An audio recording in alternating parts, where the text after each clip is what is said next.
nggak lengkap gitu.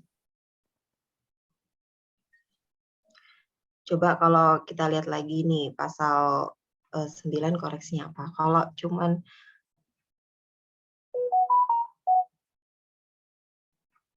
ya, ya kalau misalnya dia tidak ada apa daftar nominatifnya itu kan masuk di nih coba kalian coba Yusril buka ini deh pasal 9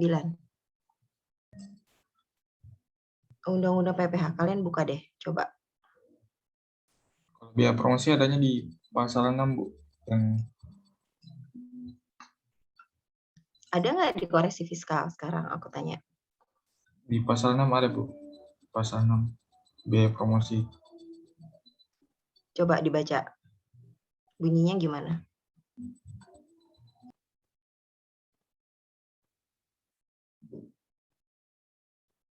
Bunyinya gimana coba kita kita lihat ya.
Oke, deductible undeductible expense di pasal 6, pasal 9. Nanti kalian masuk berarti di koreksi fiskal kan. Nah, tapi kalian ditulis ya, maksudnya itu koreksinya pasal 6 ayat berapa gitu. Pasal 9 ayat berapa berkaitannya gitu ya, dasar hukumnya ya. Ditulis di dasar hukumnya. Nah, coba kait dengan biaya promosi gini. Biaya promosi nanti kan yang tidak ada daftar nominatifnya ya.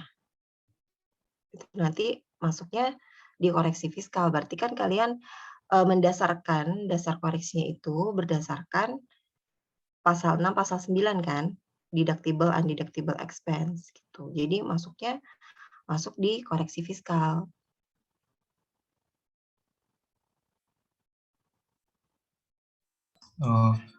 Tapi tadi yang berkaitan dengan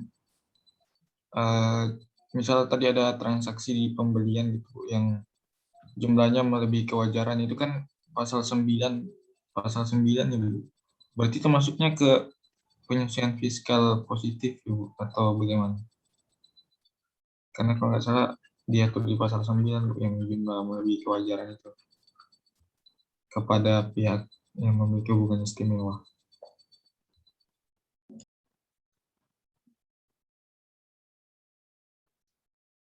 Coba ya.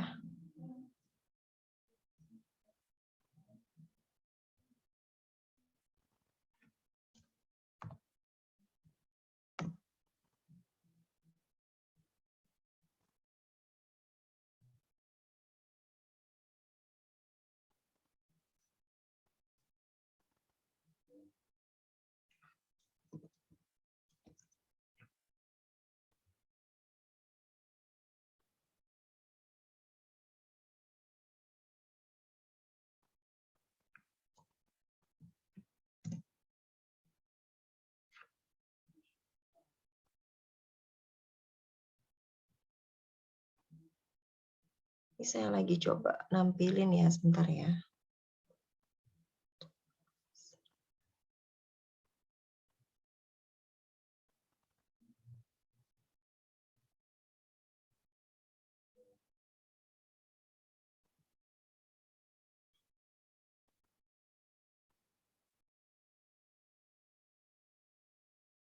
Rauzatul bisa tampilin KKP koreksi fiskal nggak?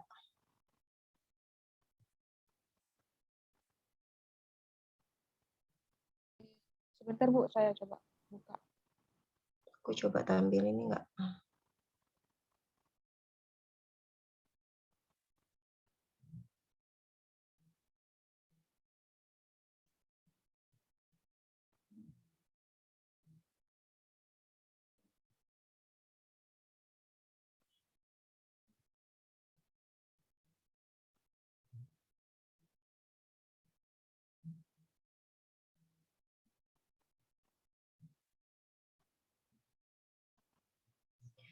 Ini beda ya, koreksi fiskal kalau kalian lihat.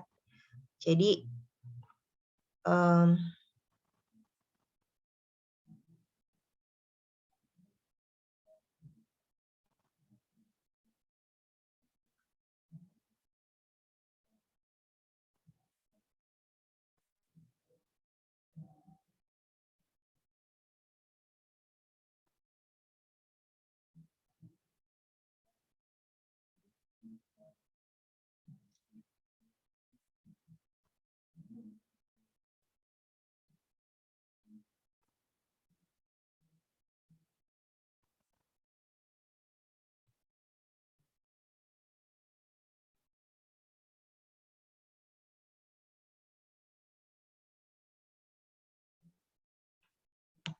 Apakah yang ini Bu?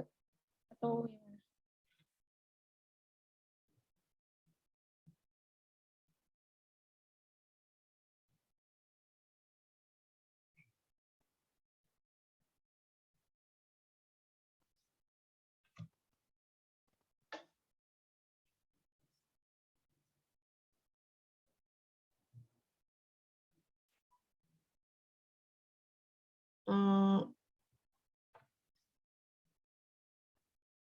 bukan yang ini sebentar ya. Coba ke bawah lagi deh.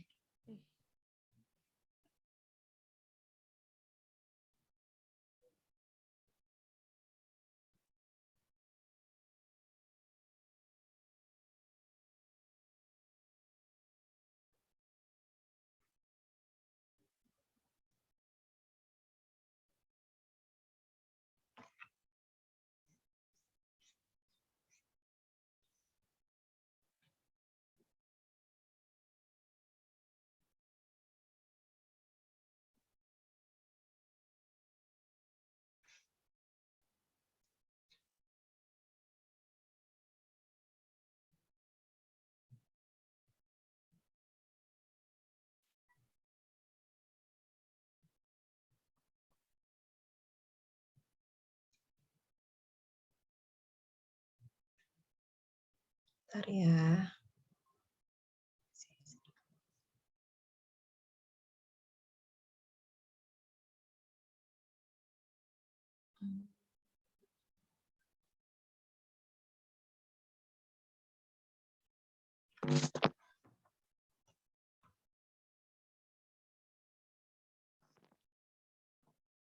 Kayaknya kemarin aku lihat ini deh yang dibahas.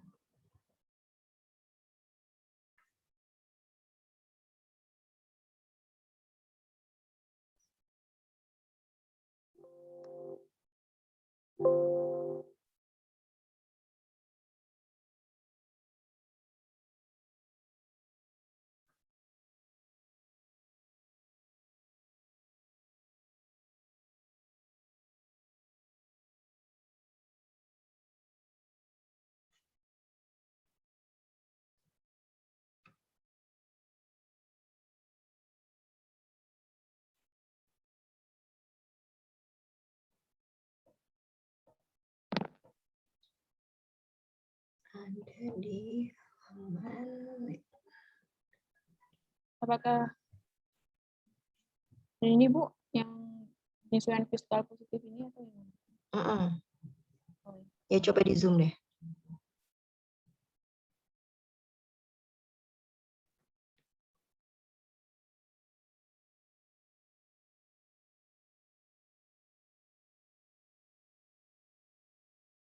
Nah, oke.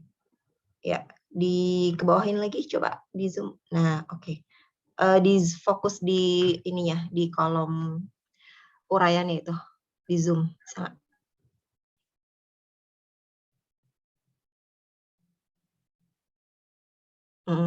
Terus zoom lagi, zoom. Nah, kita lihat ya di koreksi positifnya. Oke, zoom.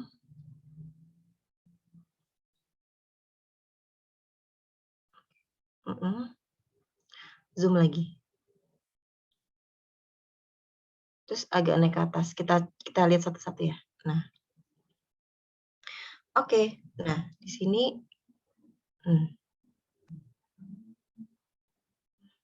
kalau dilihat di sini, tadi hubungan istimewanya ini berbeda ya. Kalau kita baca nih, perkiraan kan, tadi kan fokusnya kita hubungan istimewa ya. Jumlah yang melebihi kewajaran yang dibayarkan kepada pemegang saham atau pihak yang punya hubungan istimewa sehubungan dengan pekerjaan. Jadi ini hanya terkait yang pemegang saham atau pihak yang punya hubungan istimewa sehubungan dengan pekerjaan ya, dengan pekerjaannya. Jadi misalnya dia memberikan gaji yang berlebihan gitu ya. Jadi itu bisa dianggap sebagai dividen nih. Gitu. Tapi ini cuman terkait dengan pekerjaan.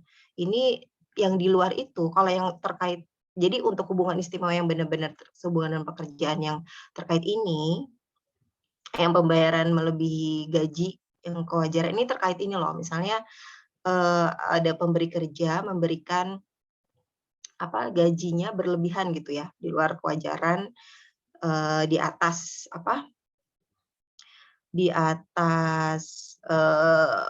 rata-rata gaji pada umumnya gitu. Nah, ini bisa karena ini terkait dengan pekerjaan ya, ini dianggap sebagai dividen. Nah, ini berarti bisa dikoreksi masuk ke sini.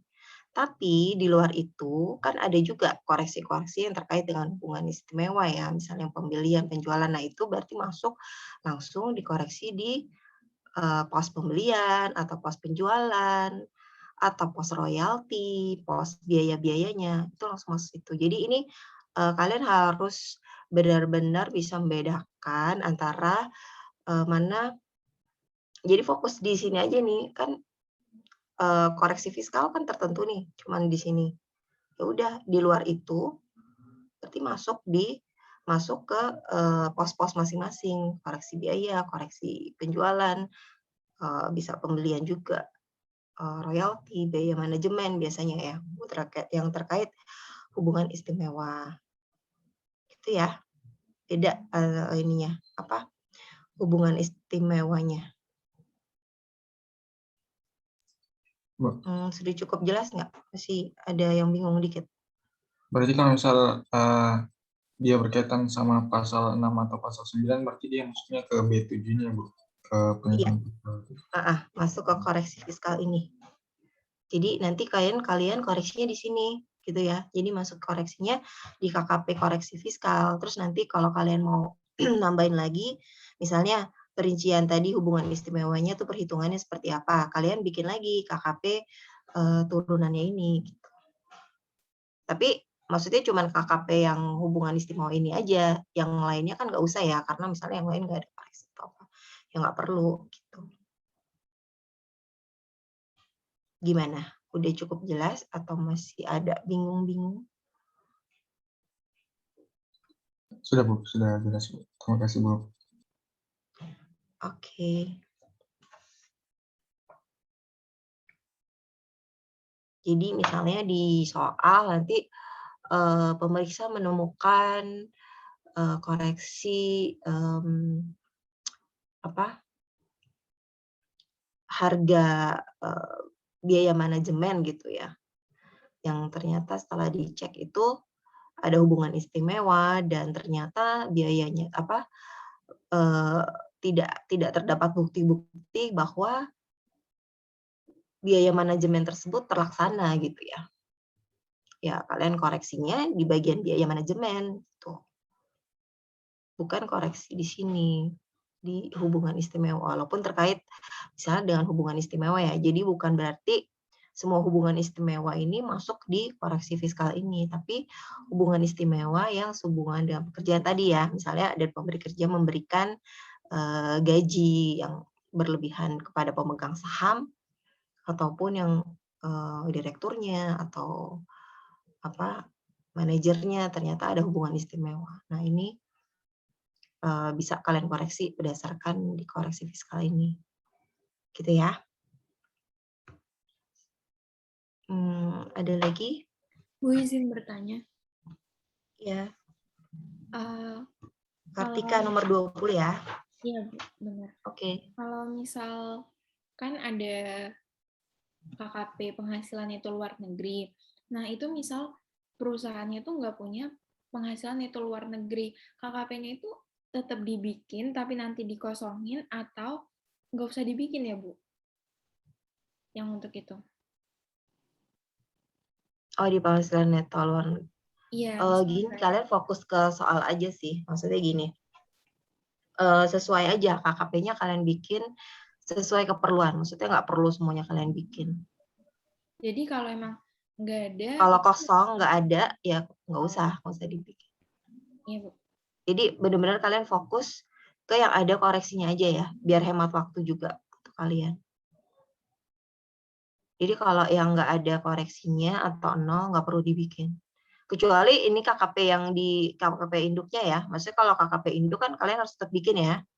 KKP induk, terus KKP rangkuman yang biaya-biaya itu kalian harus bikin tetap. Tapi nanti mungkin di pos misalnya pos biaya transportasinya kosong gitu ya. Tapi kan tetap ada rincian seluruh biaya ada ya. Misalnya biaya transportasi, biaya untuk koreksi rekap biaya totalnya ada, tapi nanti rinciannya lagi misalnya hanya fokus di yang ada koreksinya aja. Gitu ya. Tapi bukan berarti kalian terus tetap aja semua KKP induk yang rangkuman KKP rangkuman itu yang beberapa biaya atau beberapa penghasilan itu dibikin. Tapi nanti rincian selanjutnya yang nggak ada koreksi nggak usah. Gitu ya. Kecuali kalian ada koreksinya baru kalian bikin KKP-nya. Izin bertanya Bu terkait pertanyaan Kartika tadi. Untuk tadi kan Ibu sempat bilang kalau misalnya kita tuh cuman perlu siapin sekitar 20-an KKP. Nah, sedangkan yang dikirim di grup penanggung jawab pemeriksaan pajak itu KKP-nya itu ada sekitar 73 halaman, Bu. Nah, berarti ini kan kami print semua 73 halaman itu atau di bagian KKP-nya aja gitu, Bu? Di KKP-nya aja. Ini yang 73 itu termasuk LHP kan? Iya. KKP-nya aja kok. Nanti yang soal esainya, esai, yang semuanya esai sih. Maksudnya di bagian studi kasusnya itu fokus di KKP. Jadi LHP enggak. Oke, siap. Terima kasih, Bu. Izin. Dan maksud saya 20 lembar itu KKP kosongannya ya, misalnya kan ada frame KKP juga nih yang kosongan, kalian bisa bikin kan, gitu. Tapi bisa berlaku untuk KKP mana aja gitu, KKP turunannya lah ya. Izin bertanya, Bu. Iya, silakan. Bakti ya nomor 10 ya. Yang di slide PPT pertemuan 8 itu di halaman 26 itu kan ada kertas kerja pemeriksaan biaya usaha lainnya, Bu. Itu yang pos-pos yang tidak dilakukan pemeriksaan itu alasannya kenapa ya, Bu, kemarin? Apa karena nilainya nggak material atau seperti apa, Bu? Kalau tidak dilakukan pemeriksaan itu biasanya berdasarkan ini audit plan lah ya. Kita lihat audit plan-nya lagi. Jadi kalian ketika mengerjakan soal, nanti lihat dulu audit plan-nya. Biaya-biaya mana yang diperiksa atau enggak. Jadi kalian fokus di situ aja. Gitu. Nanti kalau misalnya ada keterangannya gitu. Biaya ini tidak diperiksa karena tidak tidak ada di audit plan gitu. Jadi kalian fokus hanya biaya apa gitu ya, sesuai audit plan aja. Tapi ditulis ya nanti di keterangannya. Itu terus Bu, yang di slide 26 juga itu kan uraian sama dasar hukumnya nggak dimasukin Bu? Apa cuma dimasukin aja di KKP anaknya atau gimana Bu? Itu kan uraian sama harusnya di bagian 2 itu kan harusnya ada uraian plus dasar hukumnya, atau nggak usah dimasukin? Kalau uraian sama dasar hukum biasanya nanti di rangkuman di rangkumannya enggak ya, karena kan rangkuman itu kompilasi ya. Misalnya di biaya-biaya kan banyak tuh dasar hukumnya ya. Nanti kalian dasar hukumnya sama uraiannya nanti di detailnya lagi kalau ada koreksi. Oh, berarti di KKP anaknya gitu Bu, misalnya B31. B31. Nah, tadi kata Ibu untuk KKP anak itu yang dibuat cuma yang misalnya ada koreksi aja Bu. Misalnya kalau di slide 26 ini kan berarti yang koreksi cuma pemasarannya, berarti pemasaran aja nanti dikasih uraian dasar hukum, berarti cuma satu KKP anak berarti ini nanti Bu ya. Kalau misalnya contoh di 26. Iya, fokus ke KKP satu anak aja. Jadi yang lainnya nggak perlu, kan nggak ada koreksi kan? Iya. Jadi gini aja, di KKP induknya, maksudnya KKP gabungan biaya-biaya itu, kalian tulis KKP tidak ada koreksi, ya, tidak ada koreksi, sudah sesuai misalnya kan? Gitu aja di uraiannya. Tapi nanti yang ada koreksi kan nanti ada keterangannya di selanjutnya. Oh iya, berarti yang misalnya kayak gaji, pemasaran, sewa ini gaji, sewa, terus sama penyisian nggak usah dibuat di uraiannya. Dibuat, jadi Nggak ada maksudnya gini, gitu. dibuat tidak ada koreksi. Berdasarkan hasil pemeriksaan pemeriksa, tidak ada koreksi gitu. Biaya tidak ada koreksi kecuali biaya apa yang ada koreksinya. Nanti yang ada koreksinya kalian jelaskan di KKP selanjutnya, di KKP anaknya. Oh iya. Oke Bu. Terima kasih Bu. Iya, sama-sama. Izin bertanya Bu. Iya. Apabila SKP dibuatnya setelah UU Cipta Kerja Bu, nah itu kan menggunakan sanksi administrasi pasal 13 ayat 2 kan menggunakan suku bunga acuan dan bunga. Nah itu nantinya kita mengkalikan tarifnya itu pada saat bulan di mana SKP itu diterbitkan atau gimana Bu? Iya, pada saat itu biasanya kan pada saat SKP ininya terbit ya, SKP KB-nya terbit. Kalian waktu ngitung bunganya itu. Gitu. Tapi nanti akan dikasih tahu kok ininya. Bunganya ya. Kan itu bunganya fluktuasi terus tuh, nggak fix 2% ya. Kalau sekarang kan 2% ya. Maksudnya kalau sebelum UU Ciptaker itu kan kalau ngitungnya nanti ya udah berdasarkan kalian waktu diterbitkan SKPKB-nya. Waktu bikin SKPKB note hit-nya, waktu bikin note hit-nya.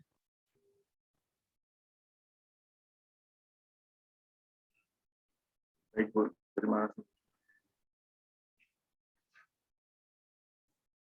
Izin bertanya Bu. Iya. Terkait dengan pertanyaan Kartika dan Bakti tadi, misal di audit plan-nya ada rencana pemeriksaan di pos kredit pajak. Nah, misal menurut penilaian kita dari data-datanya, misal untuk PPh pasal 25 itu tidak ada koreksi. Apakah kita tetap buat KKP detail untuk PPh pasal 25-nya atau yang menurut kita ada koreksi di bagian kredit pajak itu aja untuk dibuat KKP-nya itu, Bu? Oke. Pertama, KKP kredit pajak itu wajib ya. Wajib dibikin. Jadi ada 2 KKP yang wajib dibikin ya, yang dibikin detail. KKP penjualan sama KKP kredit pajak. Kredit pajak juga wajib sih. Ya. Jadi kredit pajak itu wajib dibikin. Karena kan ya walaupun nggak ada koreksi ya, tetap dibikin maksud saya. Untuk terkait untuk kredit pajak sama penjualan ya. Itu wajib. Kalau KKP yang lain ngikutin audit plan.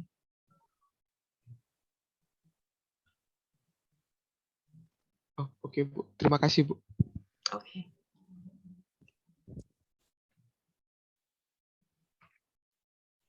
Izin bertanya Bu.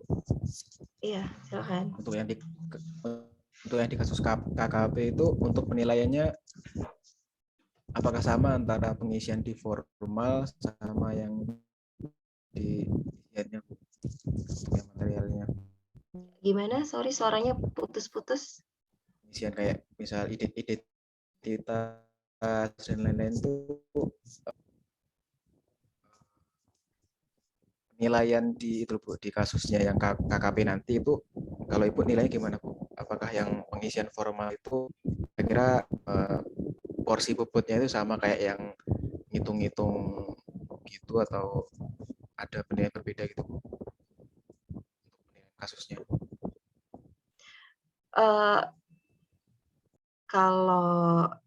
Kalau hitungan sama ya gimana ya? Ya kelengkapan ya pasti ya. Jadi kesesuaian KKP yang diperlukannya ada semua, ya berarti nilainya komplit gitu ya. Terus kalau hitungannya benar, sesuai, ya nilainya semakin bagus. Tapi kalaupun nanti kalian salah hitung gitu ya, salah ya manusiawi lah, wajar ada salah-salah hitung dikit. Tapi yang penting kalian tahu memindahkan di koreksinya di KKP yang benar gitu sih. Yang saya lihat itu lebih ke situ. Memang kalau nilai angkanya juga tepat ya tambah bagus ya. Cuman yang penting nanti yang saya lihat lebih ke kalian bisa gitu ya mindahin dari koreksi yang ada di pemeriksaan di KKP terkait. Gitu sih.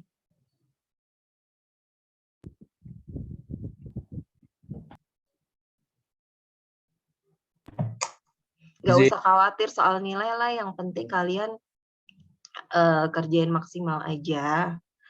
Kerjain maksimal, kemudian sejelas mungkin, dan diisi semua, yang penting itu. Jangan ada yang kosong. Yang untuk esai terutama ya, esai, kan nanti soalnya esai sama studi kasus. Di esai, ya kalian jangan sampai dikosongin, maksudnya tulis aja sebisa kalian. Gitu ya. Terus di KKP, ya usahakan semua koreksi yang ada di soal sudah kalian tuangkan di KKP-nya gitu. Ya, ada lagi tadi siapa yang mau nanya? Izin bertanya lagi Bu. Terkait yang bagian tengah pertama itu yang di KKP itu kan ada sumber pengujian sama pengujian yang dilakukan, itu wajib dimasukkan atau ditulis keterangannya atau enggak? Iya dong. Oh ya, soalnya di contoh yang kertas kerja di PPT itu nggak dimasukin. Kalau ada, misalnya kalau ada di soal lah ya, dengan catatan itu, kalau misalnya ternyata di soal nggak ada ya, kalian nggak usah maksain gitu. Atau bisa juga kalian misalnya sumber pengujiannya kira-kira apalah gitu ya, yang berkaitan misalnya. Sumber pengujian pasti ini ya, kayak buku besar kah, atau invoice lah, apa dasar yang menjadikan kalian mengkoreksi pos itu gitu. Terus Bu, ini kan formatnya yang bagian bakunya yang di atas, yang bagian pertama, sama Maksudnya yang kayak harusnya di bawah DJP itu ada Kanwil, ada KPP gitu, nama, NPWP dan seterusnya sama apa namanya itu supervisor sama penelaah sama yang buat KKP gitu Bu. Itu kan dari KKP induk sampai penjelasan ke bawah itu kan sama semua Bu. Baik dari nama NPWP. Nah itu seandainya nih Bu, kalau di soal nanti kan kemungkinan kita buat KKP banyak. Nah, kalau kita ngisi substansinya aja terus yang kayak nama NPWP itu kita buat cuma di induk aja boleh nggak Bu? Soalnya takutnya nggak selesai. Iya, boleh. Oh. Ya, kasih Bu. Berarti tulis di induk aja terus yang misalnya KKP uraian dan seterusnya boleh substansinya kalau misalnya waktunya cukup kita baru tulisin juga gitu. Iya. Makasih Yang Bu. penting di KKP induknya ada lengkap ya. Tapi nanti di KKP selanjutnya kalian boleh inilah kosongin. Biar menghemat waktu ya maksudnya gitu kan. Ya, boleh.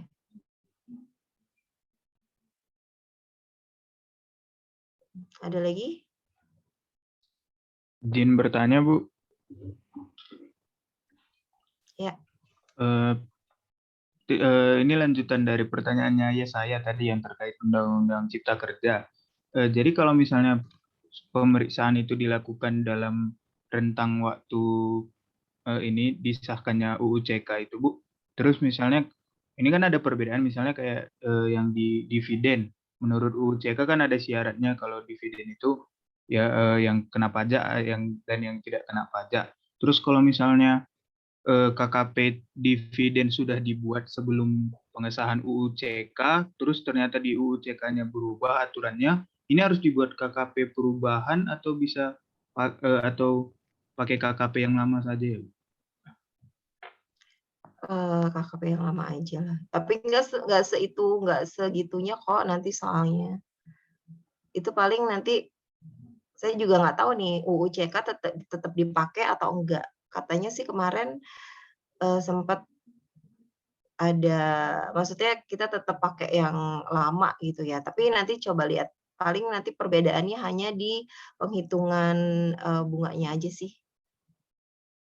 Gitu. Nggak sampai ke misalnya substansinya terus ini sebelum UU CK itu UU CK enggak. Yang penting penghitungan sanksinya aja gitu ya. Terima kasih ya, Bu. Ya. Nanti kalaupun kalau misalnya ya di soal ternyata nggak disebutkan, itu nanti dia ngitung sanksinya tuh pakai apa, kalau nggak disebutkan ya, kalian pakai yang 2% aja yang biasa.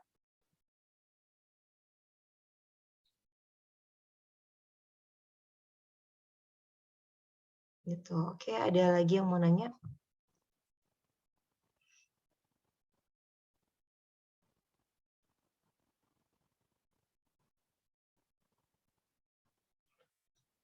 Izin bertanya, Bu. Ya. Jadi misalnya di soal itu kalau misalnya kita meriksa untuk tahun pajak 2012 kan, Bu. 2019. Berarti kita hitung sanksinya itu mulai Januari 2020 ya, Bu. Sejak akhir tahun pajak dari Januari 2020. Nah, misalnya SKP-nya terbit tahun 2021, Bu.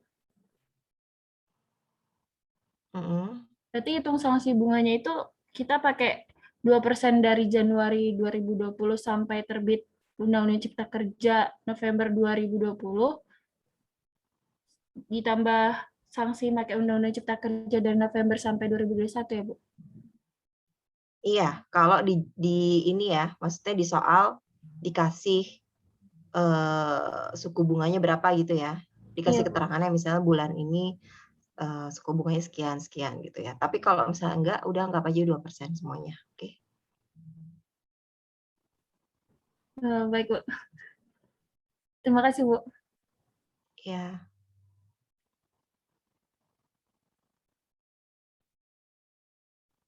Oke, lanjut. Ada yang bertanya lagi?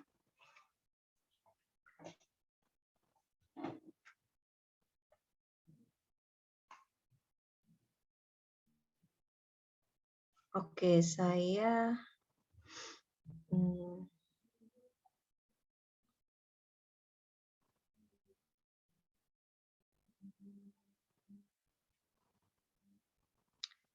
overview ya. Nanti kalian paling nggak harus tahu tentang ini.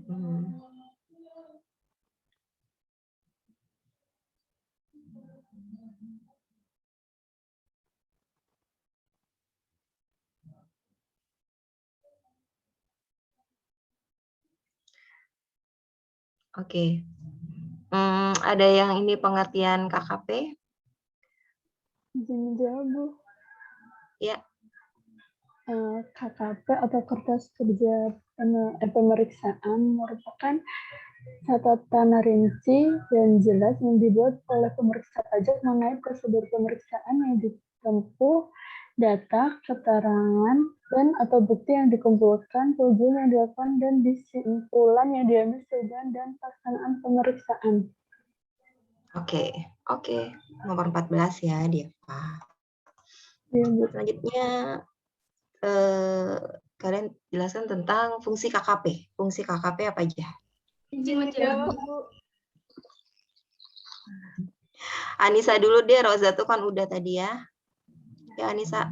Fungsi KKP itu diantaranya sebagai bukti bahwa pemeriksaan sesuai dengan standar pelaksanaan pemeriksaan, kemudian sebagai bahan dalam melakukan pembahasan akhir hasil pemeriksaan, sebagai dasar pembuatan LHP, sebagai sumber data atau informasi bagi penyelesaian keberatan atau banding, dan sebagai referensi untuk pemeriksaan berikutnya. Oke, nanti kalau keluar di ujian, kalian bisa ya. Oke, lanjut. Apa aja syarat KKP? Raise hand ini aja. Sorry. Pakai itu tuh, raise hand.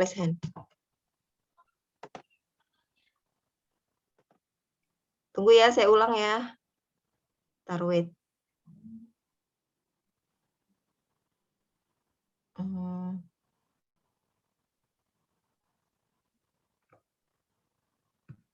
Iya tadi syarat KKP. Diki 15. Ya, Diki dulu. Syarat KKP apa? Jadi syarat KKP itu yang pertama lengkap. Lengkap itu maksudnya seluruh proses pemeriksaannya didokumentasikan. Terus akurat. Akurat maksudnya bebas dari kesalahan, baik salah hitung maupun salah tulis atau salah menyajikan informasi. Lalu dibuat secara objektif dan profesional. Setelah itu sistematis dan informatif. Lalu dibuat sesuai dengan format yang berlaku, diparaf oleh tim pemeriksa serta dibuat tanggal pembuatan dan penelaahan. Oke. Oke. Oh ya. Tapi satu lagi ya, ketika kalian bikin KKP, walaupun nggak tadi ya di yang paling lengkap itu di KKP Induk, terus nanti di selanjutnya nanti tergantung waktunya, tapi paling tidak kalian paraf aja ya di bagian penelaahan supervisor itu di kotaknya kalian paraf. Jadi kalau kalian paraf sekali aja, nah itu saya anggap udah komplit lah dari atas sampai bawah. Maksudnya dari kop surat kop KKP-nya sampai bawahnya saya anggap udah lengkap. Tapi kalian tetap harus paraf ya di bawah setiap terakhir KKP kalian paraf aja sekali gitu dah ya. Oke, lanjut. Siap-siap raise hand lagi ya. Jenis KKP. Ahmad Bukhari. Jenis KKP ada dua jenis itu, KKP secara umum sama KKP semua. Ya, coba dijelaskan lagi. Jenis KKP ada dua, itu jenisnya KKP umum sama KKP pendukung, kemudian KKP induk per jenis pajak. KKP umum dan KKP khusus. Nah, KKP umum tersendiri itu dibagi, itu adalah KKP selain KKP khusus yang formatnya diatur dalam surat edaran. Itu ada 3 berkas, itu KKP induk yang sebagai rangkuman dari KKP itu sendiri, kemudian KKP induk per jenis pajak yang memuat objek pajak, pajak terhutang, kredit pajak, dan lainnya sesuai jenis pajaknya, kemudian KKP pendukung yang menjadikan uraian secara detail dari suatu KKP, kemudian KKP khusus. KKP khusus adalah KKP yang tata penyusunannya diatur tersendiri dalam peraturan lainnya, yang dibuat dan disusun atau ditelaah sesuai dengan ketentuan yang mengatur hal tersebut. Contohnya, itu KKP rencana pemeriksaan. Kemudian contoh lainnya itu KKP perubahan rencana pemeriksaan, kemudian KKP rencana program pemeriksaan, atau KKP realisasi program pemeriksaan. Oke. Ya, kita lanjut lagi, jelaskan tentang format KKP.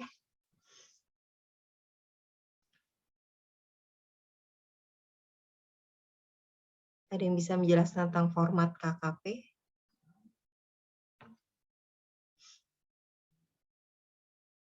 Ya, Kezia. Izin menjawab, Bu. Untuk format KKP yang umum terdiri dari 3 bagian. Yang pertama adalah bagian atas, yang mana bentuknya itu dibakukan. Untuk yang kedua adalah bagian tengah.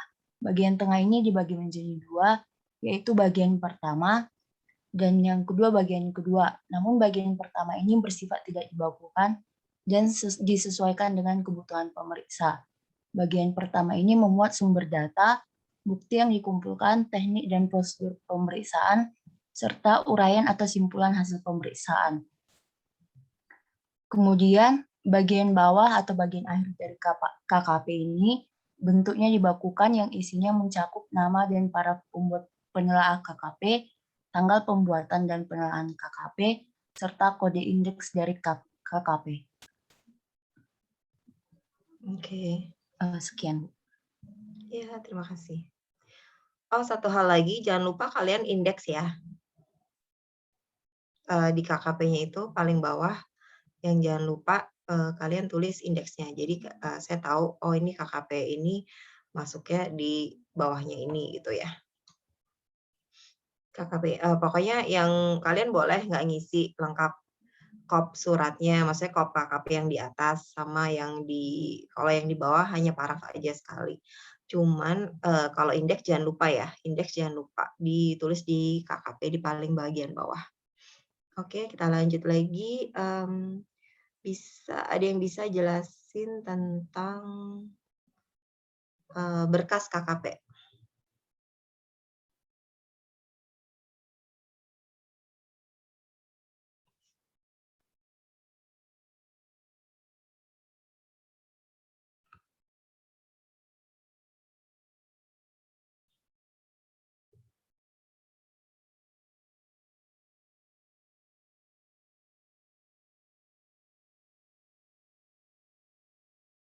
Ya, ada yang bisa? Ya udah skip. Agnes tadi ya, Agnes? Izin menjawab, Bu. Berkas KKP terdiri atas KKP, dokumen pendukung KKP, dan dokumen pemeriksaan. Dokumen pendukung KKP contohnya invoice untuk KKP penjualan, faktur pajak untuk KKP PPN. Sedangkan dokumen pemeriksaan contohnya SP2 dan SPHP. Oke. Lanjut ya, kita ada yang bisa jelasin tentang bagaimana penyusunan dan penelaahan KKP?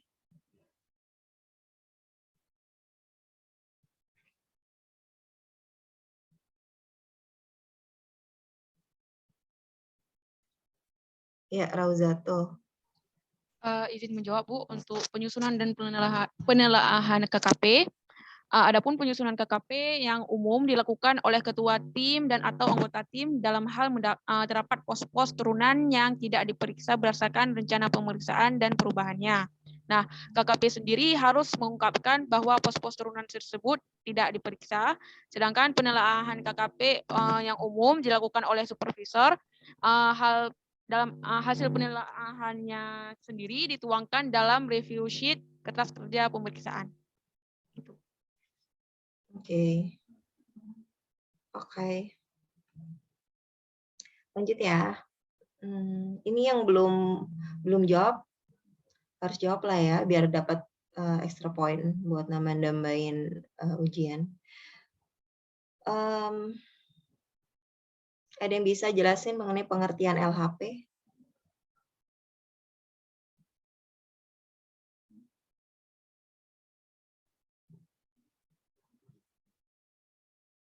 Ya, Rizky.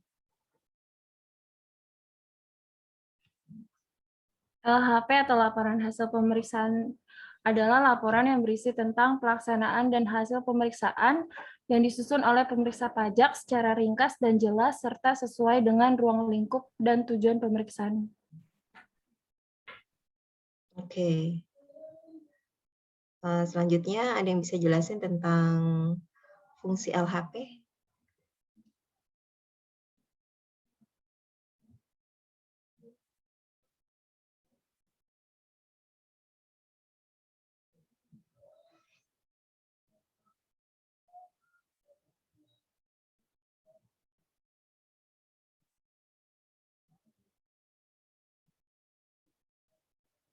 Fungsi LHP ada yang tahu? Carolina? Ya Bu, fungsi LHP itu dia pertama bisa menjadi sarana untuk melaporkan pelaksanaan dan hasil pemeriksaan. Terus LHP juga berfungsi sebagai dasar pembuatan nota penghitungan untuk penerbitan surat ketetapan pajak atau surat tagihan pajak. Oke. Ada lagi nggak tambahan? Itu semua?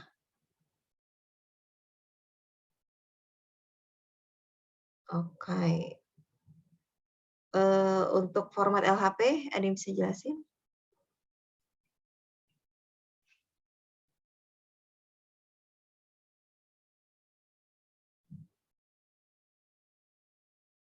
Jelasin singkat aja formatnya seperti apa?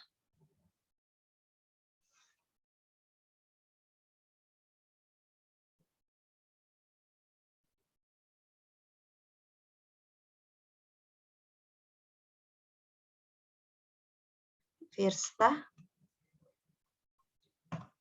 Ya, Bu, izin menjawab. Jadi untuk LHP ini formatnya ada bagian awal, bagian isi, dan bagian akhir.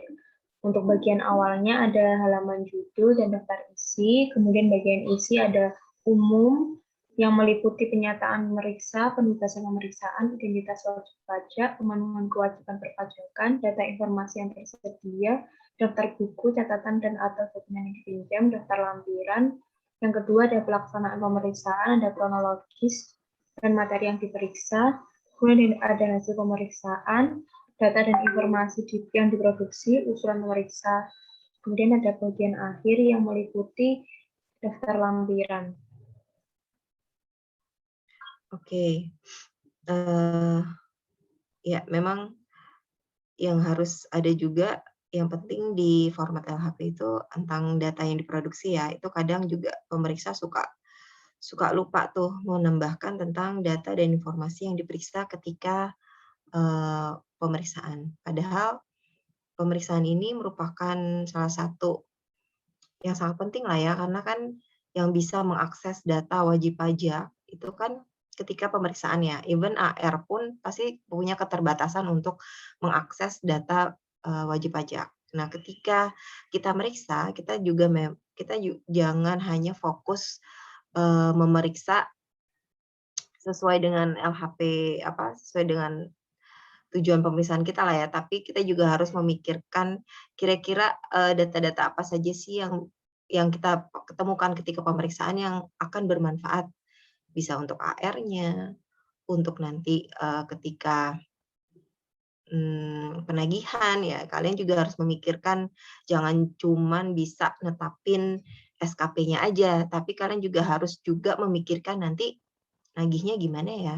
Kalian bikin daftar hartanya sejelas mungkin. Jadi nanti kalaupun ada ternyata si WP nggak bisa bayar, daftar hartanya jelas sehingga bisa misalnya ada penyitaan di hartanya bisa dilelang gitu kan untuk bayar SKP yang kalian tetapkan.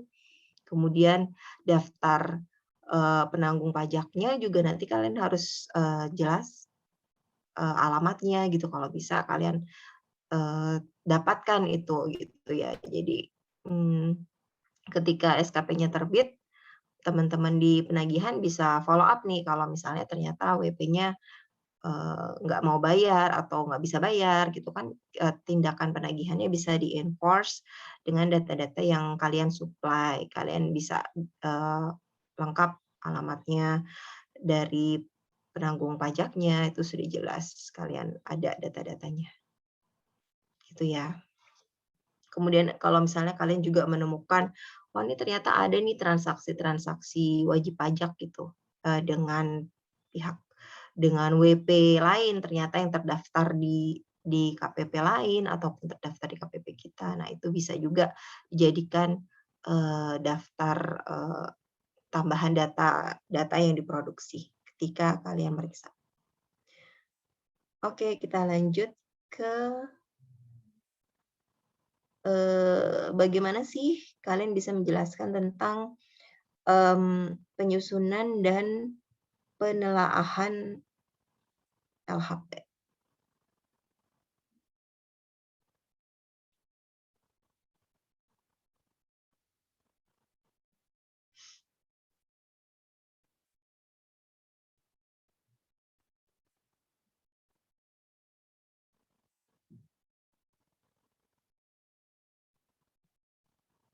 Ya, Siti Nurfaizah.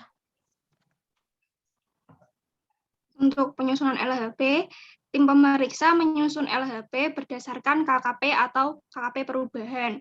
Yang kedua, tim pemeriksa harus menandatangani LHP sebagai bentuk pertanggungjawaban penyelesaian pelaksanaan tugas pemeriksaan. Dalam hal berhalangan dinas, pada bagian tanda tangan diberikan catatan. Yang ketiga, LHP ditandatangani oleh Kepala UP2 untuk mengetahui apakah pos-pos yang diperiksa telah sesuai dengan rencana pemeriksaan dan perubahannya dan dasar hukum yang telah sesuai dengan ketentuan perundang-undangan perpajakan. Oke, ya. Jadi tadi ya yang di-highlight juga porsi penandatanganannya itu. Jadi kalau untuk Kepala UP2 dia juga nggak bisa, ya memang dia bertanggung jawab ya terhadap semua yang dilakukan oleh fungsional, tapi hanya sebatas tadi pengecekan apakah sudah sesuai dengan audit plan, audit program, dan juga apakah sudah sesuai dengan dasar hukumnya. Dasar hukumnya itu sudah sesuai apa belum. Mengenai hasil pemeriksaan sendiri, koreksinya gitunya itu merupakan tanggung jawab dari tim pemeriksa ya.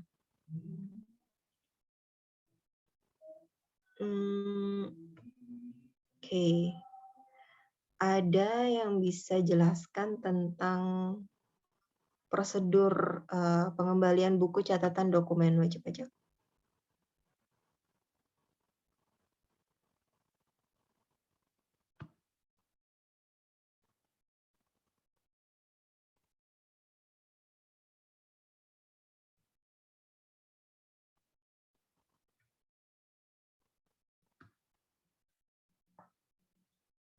Ini masih banyak nih yang belum berpartisipasi.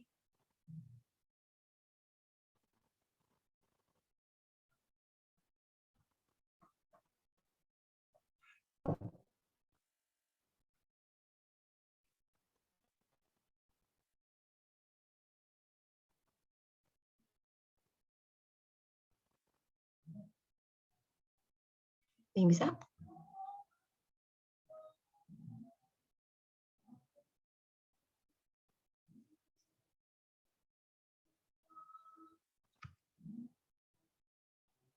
Pengembalian buku catatan dokumen WP.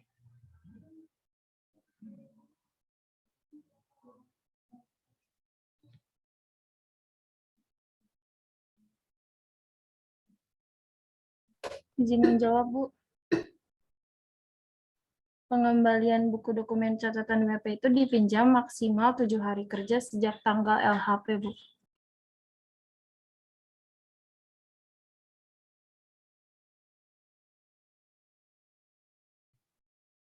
Oke, 7 hari kerja ya. Iya, Bu. Oke. Sejak apa setelah? Sejak, Bu. Sejak. Bedanya Iya. apa sejak kalau setelah? Kalau sejak berarti pas hari pengembaliannya itu dihitung, kalau setelah H+1. Oh ya, oke, bisa ya. Nanti kalau kalian di soalnya misalnya nih, LHP tanggal, sekarang tanggal berapa? 7 Agustus. Terus buku dikembalikan tanggal berapa ya? 14. Nah, itu sesuai atau tidak?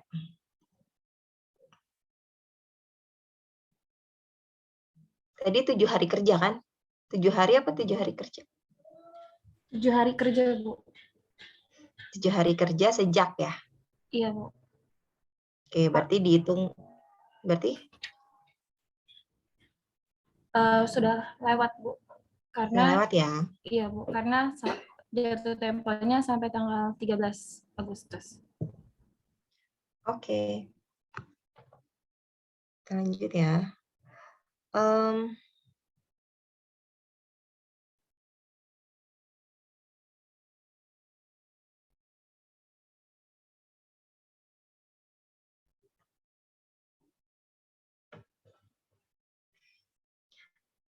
Ada yang bisa jelaskan tentang LHP Sumir?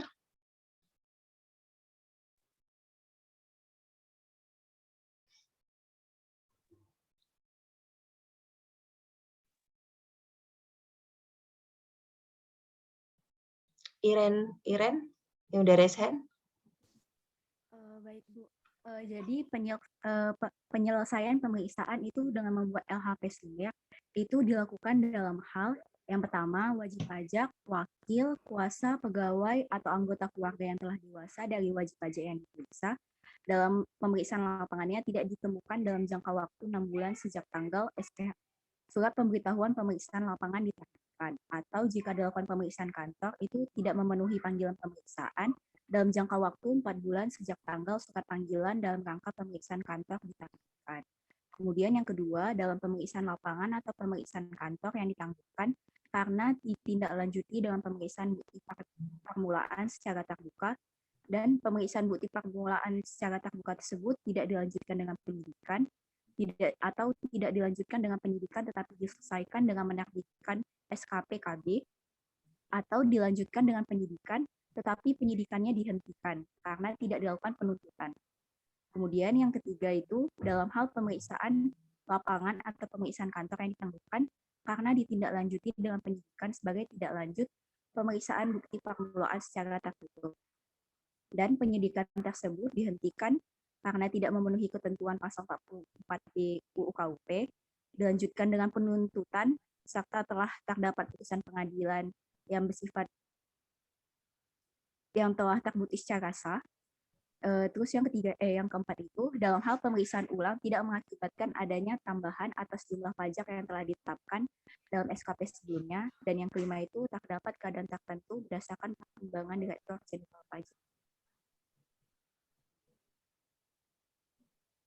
Oke, jadi kalau wajib pajak tidak ditemukan, kita ngapain kalau wajib pajak tidak ditemukan? Jadi kalau wajib pajaknya itu tidak ditemukan, Bu, itu kita membuat LHP kalau udah melewati jangka waktu.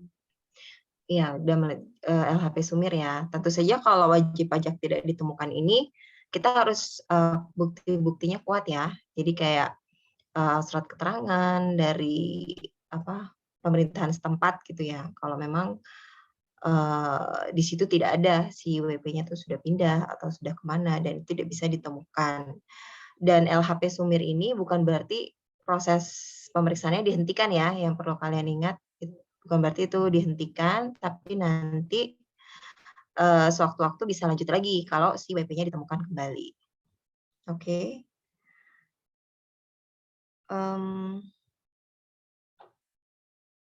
Terus tadi kalau LHP Sumir apa? Kalau ada pemeriksaan ulang?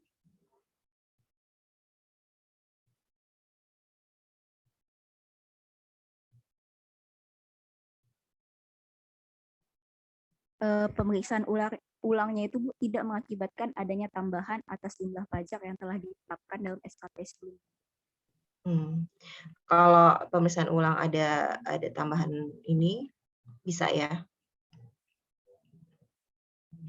Nah, pentingnya kalian ketika bikin ya LHP Sumir ya benar-benar dilihat lagi tadi ya kriteria-kriterianya yang bisa dilakukan LHP Sumir. Kemudian oke lanjut, ada yang bisa jelaskan tentang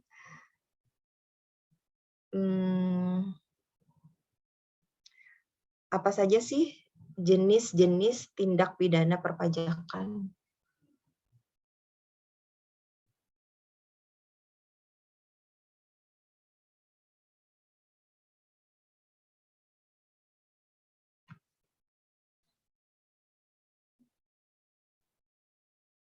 Ya, Astriarin.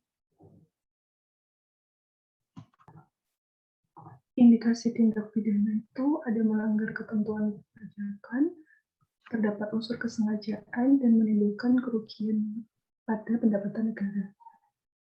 Kalau dirinci lagi, tentunya kayak di pasal 38 tidak menyampaikan SPT atau menyampaikan SPT tapi tidak benar. Kalau di pasal 39 dia sengaja melanggar ketentuan perpajakan dan menyalahgunakan NPWP. Kemudian kalau di pasal 39A dia sengaja menerbitkan atau menggunakan faktur pajak atau bukti namun belum dikukuhkan. Oke.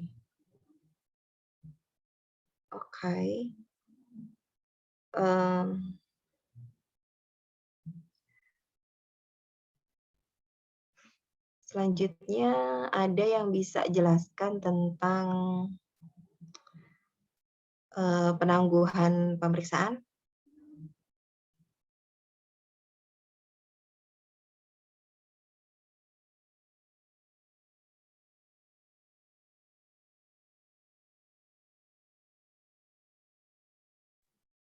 Kak ya, Kartika? Pemeriksaan itu kalau ditangguhkan harus diberitahukan secara tertulis kepada WP. Nah, juga disampaikan bersamaan dengan disampaikannya SP2 Bukper secara terbuka.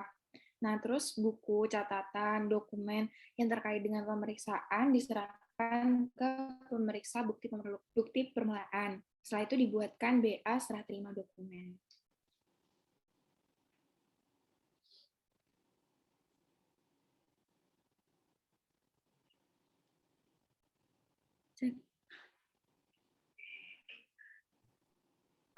Kenapa pemeriksaan bisa ditangguhkan?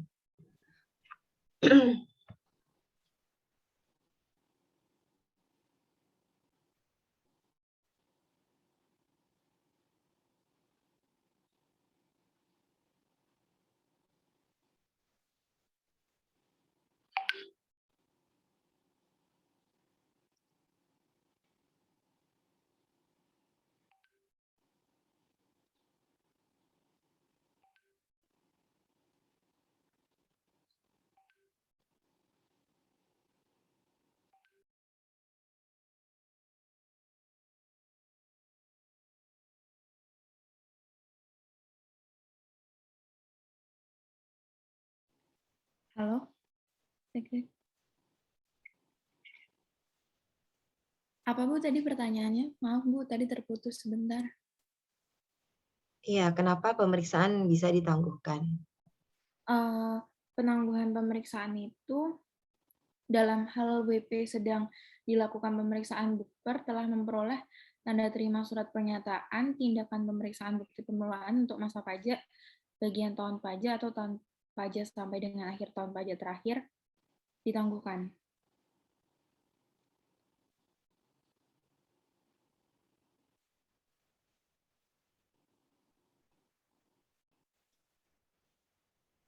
Oke.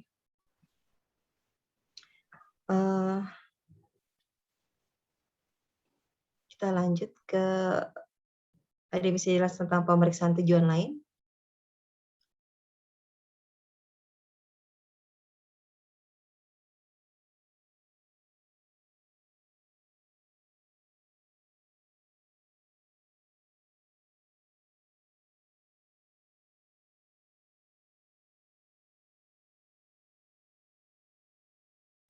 Ya, Yusril. Izin menjawab, Bu. Jadi pemeriksaan tujuan lain itu dilakukan dalam hal ada 12 kriteria. Yang pertama penerbitan NPWP atau pengukuhan PKP secara jabatan, penghapusan NPWP, pencabutan pengakuan PKP, WP mengajukan keberatan, pengumpulan bahan guna penyusunan NPPN, pencocokan data atau alat keterangan, penentuan wajib pajak berlokasi daerah terpencil, penentuan satu atau lebih tempat terutang PPN, pemeriksaan dalam rangka penagihan pajak, penentuan saat produksi dimulai, perpanjangan jangka waktu kompensasi kerugian, kemudian yang terakhir memenuhi permintaan informasi dari negara mitra P3B. Oke, ketika kita bikin pemeriksaan tujuan lain, tetap bikin audit plan-nya nggak? Audit plan sama audit program dibikin nggak?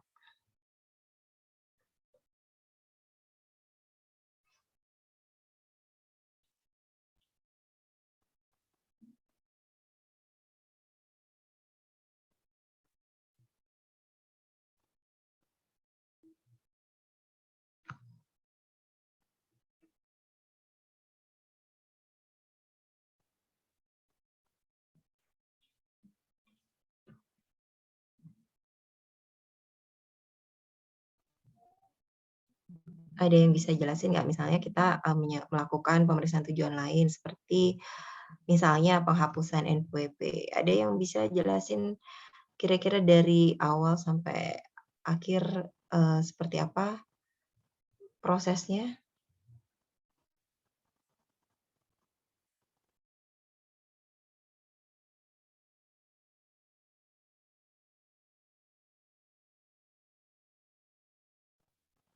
Bikin audit plan, audit program juga nggak kalau untuk pemeriksaan tujuan lain?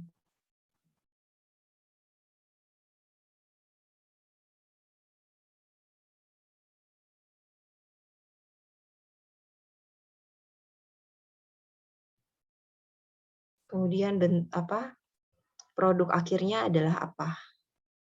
Apa bikin SKP juga atau bagaimana? Ada yang bisa jelaskan?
Izin mencoba menjawab, Bu.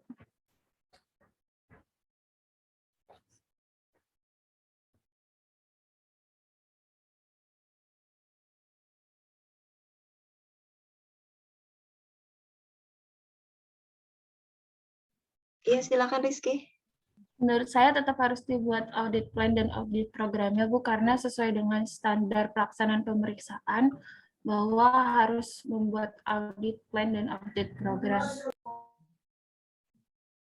Ya, ya betul. Kalau untuk pemeriksaan tujuan lain, jangka waktu pemeriksaannya mengikuti peraturan yang mengatur ya. Misalnya kalau untuk pemeriksaan daerah terpencil misalnya, dia kan berapa, ada ininya, batasnya ya 4 bulan ya kalau nggak salah, 4 bulan, berarti kita ngikutin itu gitu, nggak bisa lah kita perpanjang lagi pemeriksaan sampai berapa bulan gitu, enggak. Terus kemudian juga kita bikin audit plan dan audit program, tapi memang audit plan audit programnya tidak seperti menguji kepatuhan ya, lebih singkat, kemudian sesuai dengan ruang lingkupnya pemeriksaan tujuan lain itu tadi seperti apa, dan kemudian hasil akhir pemeriksaannya itu merupakan usulan ya, usulan pemeriksa. Jadi pemeriksanya mengusulkan apakah permohonan wajib pajak tersebut bisa dikabulkan ataupun ditolak ya. Contohnya tadi penghapusan NPWP, kemudian daerah terpencil itu usulan permohonan wajib pajak itu diterima atau ditolak, diusulkan ya. Jadi misalnya biasanya ini nanti di LHP-nya pemeriksa mengusulkan untuk apa gitu ya, menerima atau menolak permohonan wajib pajak. Oke.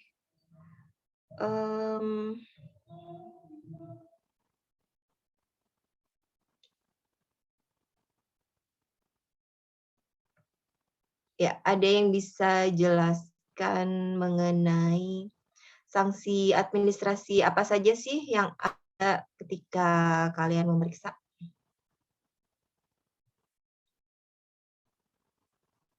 Oke, menghasilkan SKP ya. Sanksi apa aja sih yang ada? Ada yang bisa jelaskan mengenai sanksi denda dulu deh. Kan ada denda, ada bunga, ada kenaikan. Nah, ada yang bisa menjelaskan tentang sanksi denda. Sanksi denda yang ada di ketika kalian meriksa.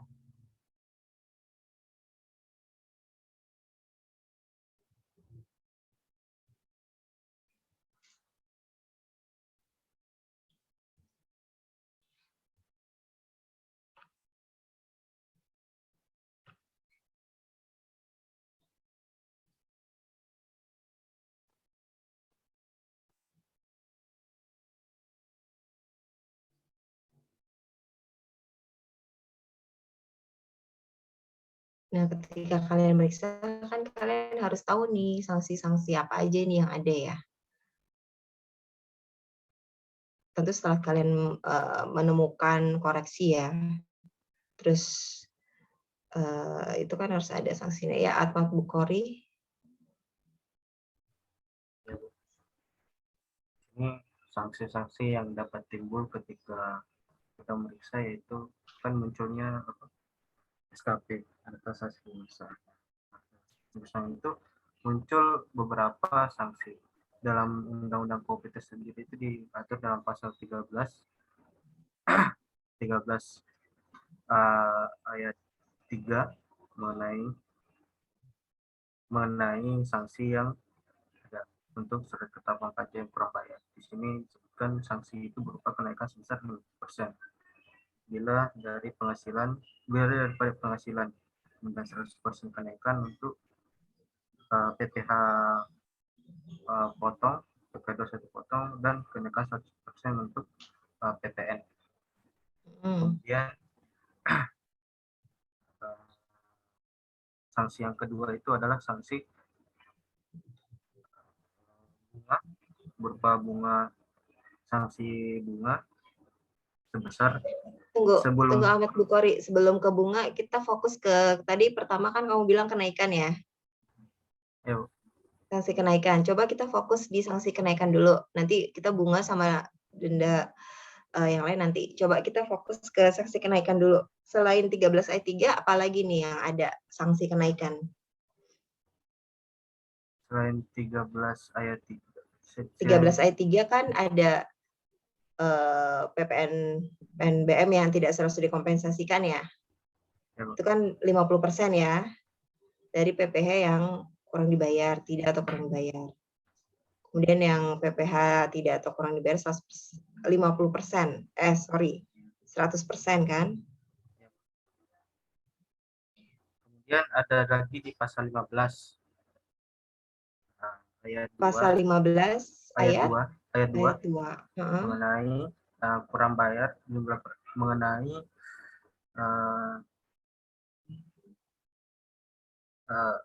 SKP kurang bayar tambahan dalam jangka waktu 5 tahun setelah terutang yang berakhir dengan masa pajak di tahun pajak atau pada tahun pajak apabila ditemukan data baru mengakibatkan jumlah kurang bayar bertambah. Berarti ini hasil produk dari pemeriksaan ulang ya? Ya. SKP KBT. Jadi kalau ada kekurangan pajak pada SKP KBT, ada sanksi kenaikan pasal 15 ayat 2 ya. Tadi 100% ya, dari jumlah kekurangan pajak tersebut. Kemudian ada satu lagi nih yang belum, apa? Terkait sanksi kenaikan? Terkait dengan yang ungkapan bukti permulaan di pasal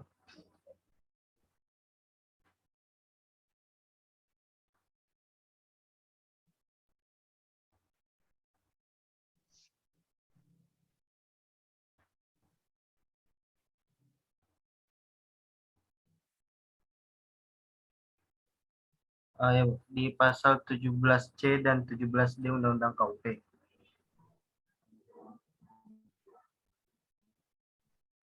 Di pasal 17C itu di ayat 5. Ada juga kenaikan 100% akibat surat ketetapan pajak yang dilakukan pengembalian pendahuluan.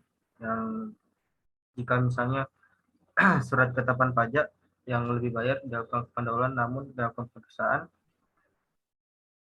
adanya menghasilkan surat ketetapan pajak kurang bayar gitu. Adanya kenaikan itu 100% dari kurang bayar yang timbul. Kemudian di pasal 17D juga 17D itu di pasal 17D mengenai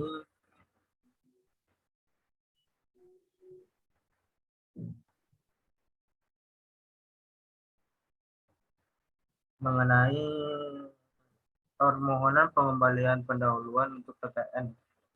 Nah, ini sanksinya itu berada di pasal 17D ayat 5. Yang juga kenaikannya itu 100% dari kurang bayar. Oke. Ada satu lagi nih yang belum, tadi kamu belum bilang, pasal 8, jangan lupa ya. Ya, Bu, pasal 8 dulu. Ayat? Pasal 8 ayat 3 yang bukti mengakui ketidakbenaran, perbuatan ketidakbenaran.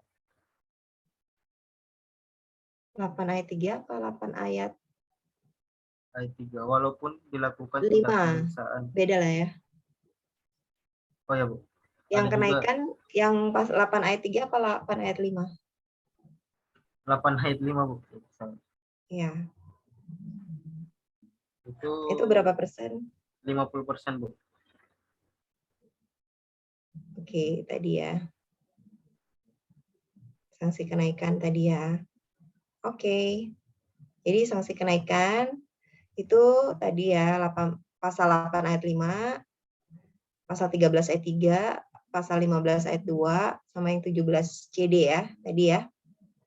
Oke, makasih Ahmad Bukhari. Selanjutnya, ada yang bisa menjelaskan tentang sanksi denda?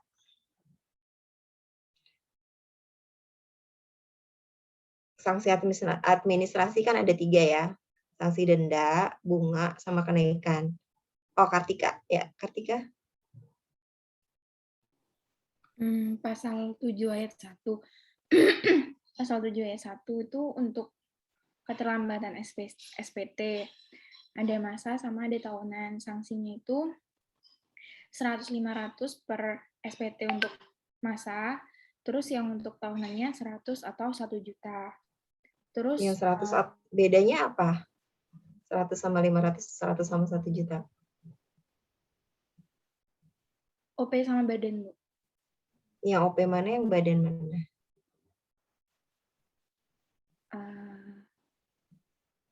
Kalau SPT terlambat disampaikan, kalau dia dari OP itu 100.000, kalau badan itu 1 juta. Ini masa apa tahunan? Yang tahunan dulu. Tahunan dulu, oke. Terus kalau yang masa itu dikenakan sanksi 100.000 untuk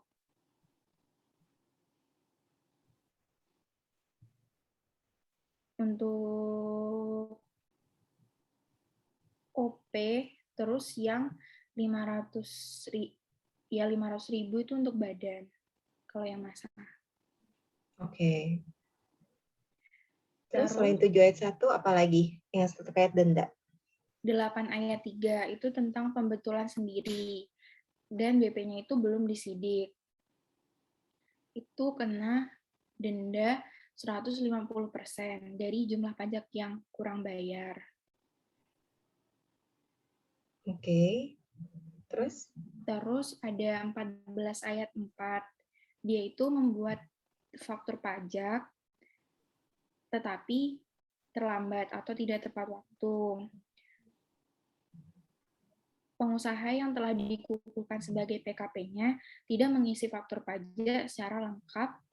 PKP melaporkan faktur pajaknya tidak sesuai dengan penerbitan masa faktur.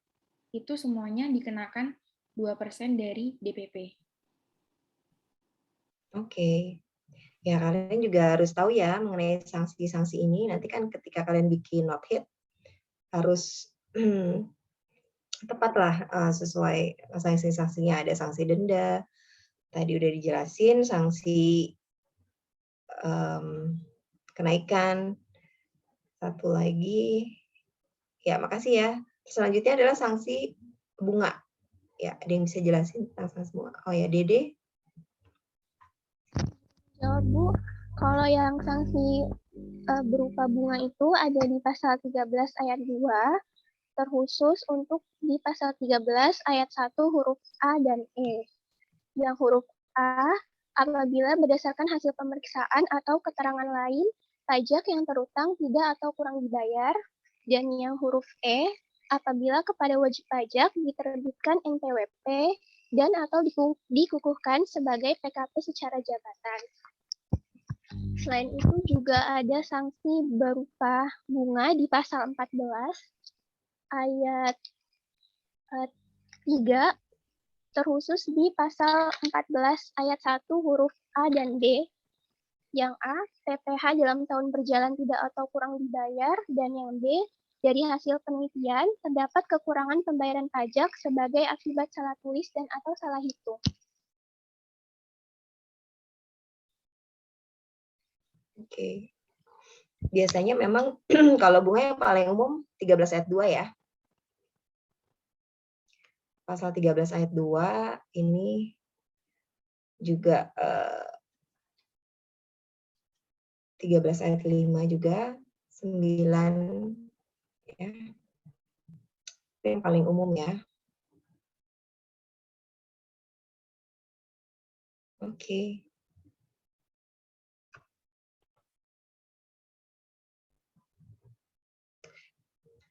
Ya oke, kayaknya itu aja sih yang perlu direview lagi ya. Kalian kan paling nggak sudah paham lah tentang sanksi administrasi. Nanti ada denda, ada kenaikan, ada bunga. Kalian bisa menerapkannya di SKP. Terus cara ngitungnya juga kalian udah tahu ya. Kita sanksi administrasinya, misalnya atas yang kurang dibayar. Terus ya apalagi nih, kalian ada yang mau ditanyakan lagi?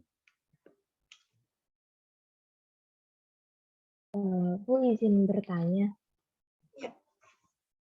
Jadi kemarin teman saya cerita kalau dia sempat nyoba ngerjain KKP tulis tangan gitu, dan dia baru ngerjain induk, tapi belum masukin koreksinya, terus baru sampai B6, belum B7 ke belakang, jadi pajak terutang belum terisi. Itu dia udah habis sekitar 47 menit. Apa Ibu ada saran mungkin untuk pengisian? Nanti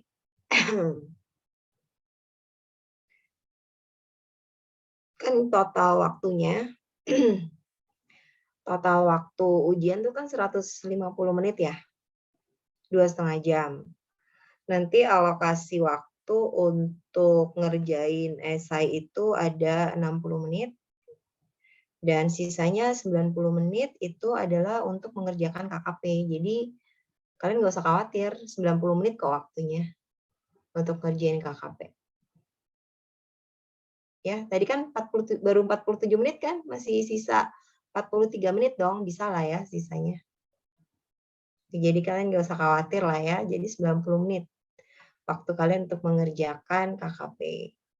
Kalau kalian bisa mengerjakan esainya dengan cepat nih, 60 menit, kelar beres, bisa lanjut langsung ke KKP-nya 90 menit. Gitu. Masih ada waktu kan, tadi kerjanya 47 menit ya, 48 menit. Iya, masih ada 42 menit dong. Itu masih diminta ngerjakan not hit, LHP, ISPA sama DAFTEM. Itu untuk dari soal yang tahun kemarin sih, katanya. Kalau tahun ini setahu saya kayaknya soalnya cuma sampai KKP sih. Kemarin juga kayaknya terlalu berat ya kalau sampai LHP gitu. Harusnya sih fokus sampai KKP aja. Semoga ya, semoga. Tapi gini, yang penting kalian usaha sebaik mungkin ya. Di semaksimal kalian aja. Nanti yang penting nggak ada yang kosong. Jadi saya bisa ada nilainya gitu ya. Itu sih. Dan gak usah khawatir juga sebenarnya ya. Sebenarnya kan UAS ini juga hanya ingin mengecek pemahaman kalian aja, bisa atau enggak. Ya mengecek sampai mana kalian mengerti mengenai materinya gitu. Dan untuk komposisinya juga sebenarnya UAS ini kan nggak terlalu ini ya, maksudnya masih dengan nilai aktivitas juga masih bisa diperbaiki lah ya. Tapi intinya kalian kerjakan aja semaksimal mungkin. Bukan berarti juga kalian menyepelekan ya, tapi tetap kalian belajar yang baik, kemudian nanti dikerjakan dengan teliti lah ya. Gitu.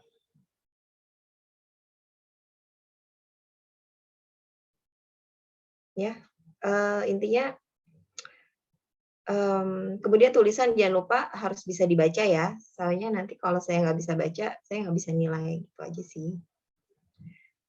Tapi saya lihat kayaknya tulisan kalian bagus-bagus kok, nggak ada masalah ya.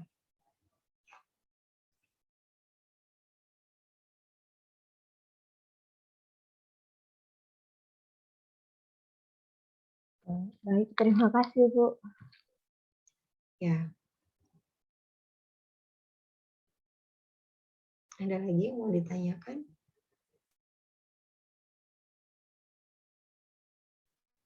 Bu, izin bertanya lagi. Iya. Ini apa? Sanksi bunga administrasi kalau ada UU Cipta Kerja. Kalau misal Bu, pemeriksa memeriksa tahun pajak 2019. Nah itu kan menghitung sanksi administrasinya kan mulai akhir tahun pajaknya kan, berarti mulai Januari 2020. Nah kalau misal SKPKB-nya terbit pada Februari 2021, itu kita menghitung sanksi administrasinya apakah 2% dulu dikali Januari sampai dengan sampai Oktober, lalu dilanjutkan dengan menghitung bulan November, lalu Desember, Januari, Februari, atau bagaimana? Soalnya kan setelah UU Cipta Kerja itu per bulan itu kan beda-beda tarifnya. Apakah seperti itu atau bagaimana? Saya masih agak bingung. Ya, ya seperti itu sih sampai memang UU Ciptaker kan berlakunya mulai Oktober ya, kalau nggak salah ya. Nah iya mulai itu aja langsung dibikin per bulan. Karena kan memang suku bunganya beda-beda ya per bulan. Gitu. Itu kalau dikasih tahu sama soal ya, maksud saya gitu. Tapi kalau misalnya di soal nggak ada keterangannya, kalian bikin yang 2% biasa aja langsung ya.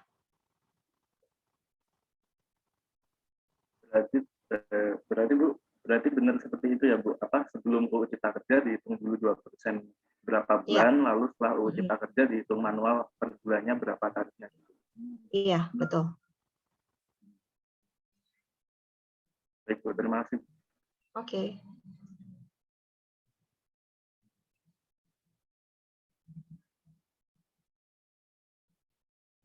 Oke, ada lagi yang mau ditanyakan? Izin bertanya, Bu. Ya. Terkait format KKP kan selama ini kita ngerjain KKP itu formatnya yang bagian tengah pertama itu kan kita mengikuti format SPT ya Bu. Misal nanti kalau di soal ternyata ada laporan keuangannya jadi biaya-biayanya itu nggak mengikuti SPT gitu. Apakah kita harus bikin mengikut SPT atau dibikin bebas aja sesuai dengan soalnya gitu? Bebas aja sesuai soalnya. Oh, berarti kalau misal biaya-biayanya nggak, misal ada biaya yang nggak ada di SPT, Bu, misal biaya pajak gitu, itu nggak apa-apa ya Bu, langsung ditulis saja biaya pajak, nggak digolongkan dulu sesuai SPT-nya. Oh iya kalau pas di KKP-nya enggak, tapi nanti kan pas ngitung not hit-nya kalian sesuaiin aja. Tapi nanti maksudnya gini, di formatnya format SPT kan ya. Tapi nanti di KKP selanjutnya di turunannya itu kalian jelaskan porsi dari biaya itu apa gitu. Rinciannya lagi ya, kan dikelompokkan ya.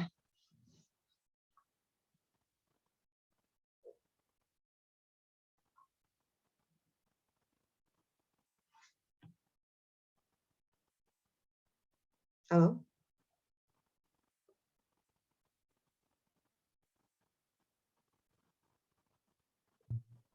Cek.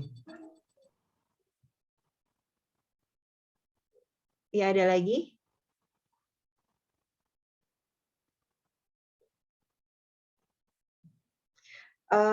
Kalau tidak sebelum ini berakhir kita foto bareng dulu ya. Kalian juga udah bikin virtual background-nya lucu banget, makasih ya. Bisa diaktifkan ininya semua apa?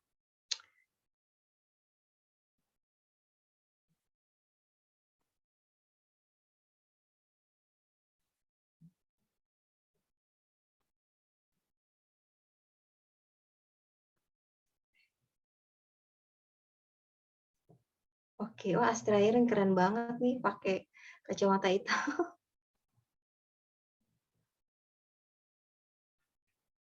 Astra Iren kamu pakai kacamata hitam kayak Man in Black. Ya, saya Woman in Black, Bu. Woman in Black. Oke. Kita foto ya. 1, 2, 3.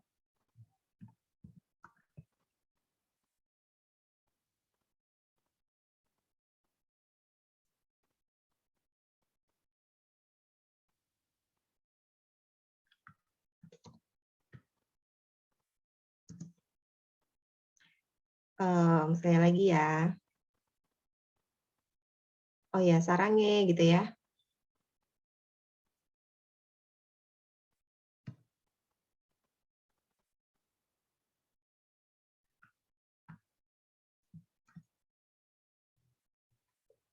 Susah nih. Oke, one more.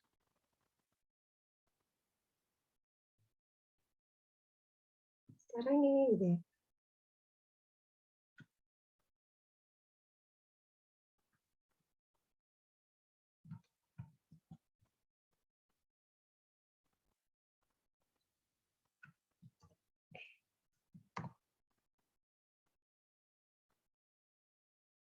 Wait, ini kok agak,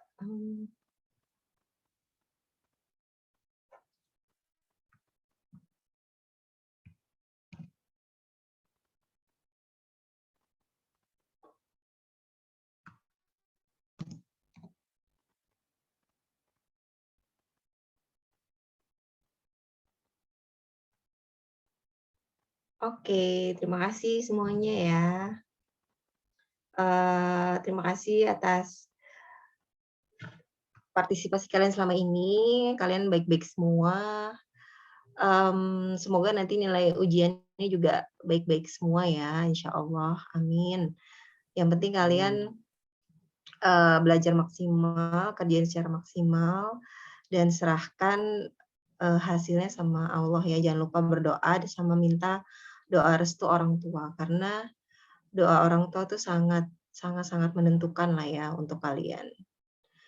Apalagi kalian masih belajar ya, masih panjang perjalanan kalian. Kemudian yang perlu diingat lagi ketika kalian mengerjakan soal, kalian harus percaya diri ya, percaya diri sama kemampuan diri kalian sendiri. Tidak ada yang bisa mengerjakan soal sebaik kalian. Tidak pula teman-teman kalian. Teman-teman kalian kelihatannya aja pinter, tapi nanti belum tentu loh dia ngerjain soalnya bisa gitu loh, benar hasilnya. Siapa tahu pekerjaan kalian lebih bagus. Nah, makanya saya ingetin kalian kalau ngerjain ujian, kerjain sendiri ya. Nggak usah nanya-nanya temennya. Yang penting kalian percaya sama kemampuan diri sendiri. Percaya deh, teman kalian itu sama aja kok. Maksudnya ngerjainnya juga belum tentu benar. Jadi ya yang penting kalian percayalah sama kemampuan kalian dalam mengerjakan soal ya. Mengerjakan soalnya juga ingat jangan terlalu ini ya, penasaran sama kalian biasanya nih udah asik kerjain KKP ya. Udah asik ngerjain KKP, udah sampai lewat waktu nih jadinya. Terus yang esainya jadi lupa dikerjakan. Nah, itu jangan sampai kejadian seperti itu. Kalian juga harus bisa menstrategikan waktu kalian sehingga semuanya dikerjain gitu, Kak. Ya. Jadi antara astagfirullah ya saya, kamu jadi babi ngepet.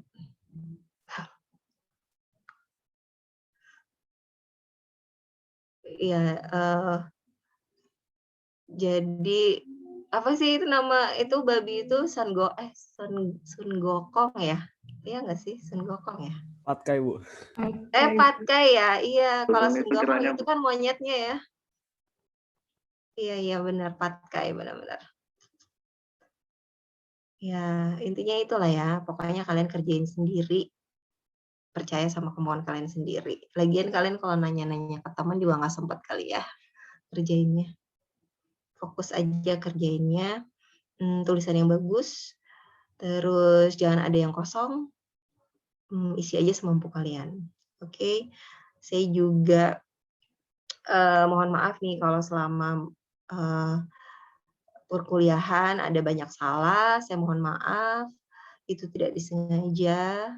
Dan semoga apa yang saya sampaikan selama 1 semester ini bermanfaat untuk kalian ke depannya.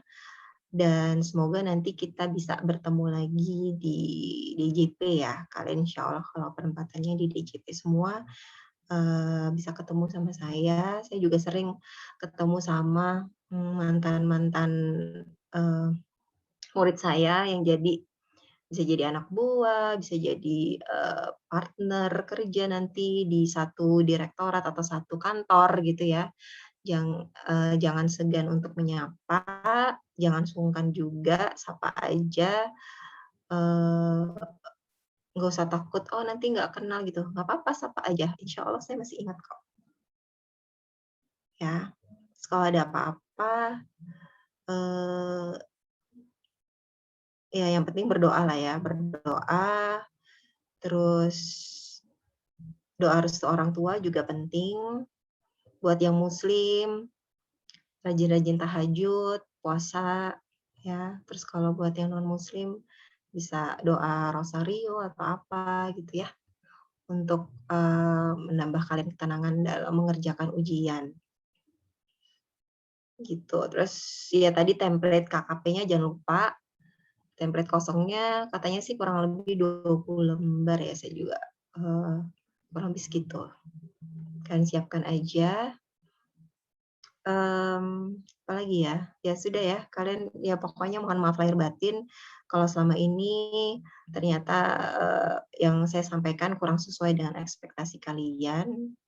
Dan sebenarnya untuk pembelajaran dari perkuliahan itu hanya berapa persen ya, hanya sedikit lah. Kalian apalagi di era internet seperti ini harusnya bisa lebih memberdayakan pembelajaran kalian dengan belajar sendiri dari bahan-bahan di dunia maya ya, banyak ya. Kalian banyak belajar di situ, dari textbook juga, dari peraturan-peraturan yang sudah saya share. Ya, sekian dulu pelajaran hari ini dan semester ini. Ini pertemuan terakhir.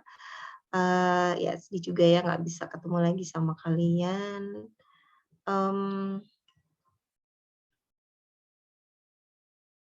Ya sampai coba kalian satu ini dong memberikan komentar atau remark-nya. Silakan. Perwakilan silakan. Vira Bu sebagai teksi. Vira apa ya saya? Ya udah Vira abis itu ya abis itu ketua kelas. Terserah deh mana duluan. Ya ada perwakilan lah cewek cowok. Yuk silakan. Kalau misalnya dari saya sendiri, saya berterima kasih banyak kepada Ibu yang telah memberikan ilmu dan juga pengalamannya yang luar biasa kepada kami, dan juga saya sendiri mohon maaf apabila dalam bertindak sebagai penanggung jawab jika ada salah, dan juga saya mewakili teman-teman kelas juga mohon maaf jika misalnya selama pembelajaran juga ada salah, dan saya terima kasih sebanyak-banyaknya karena Ibu telah ikhlas mengajari kami dengan sebaik-baik mungkin.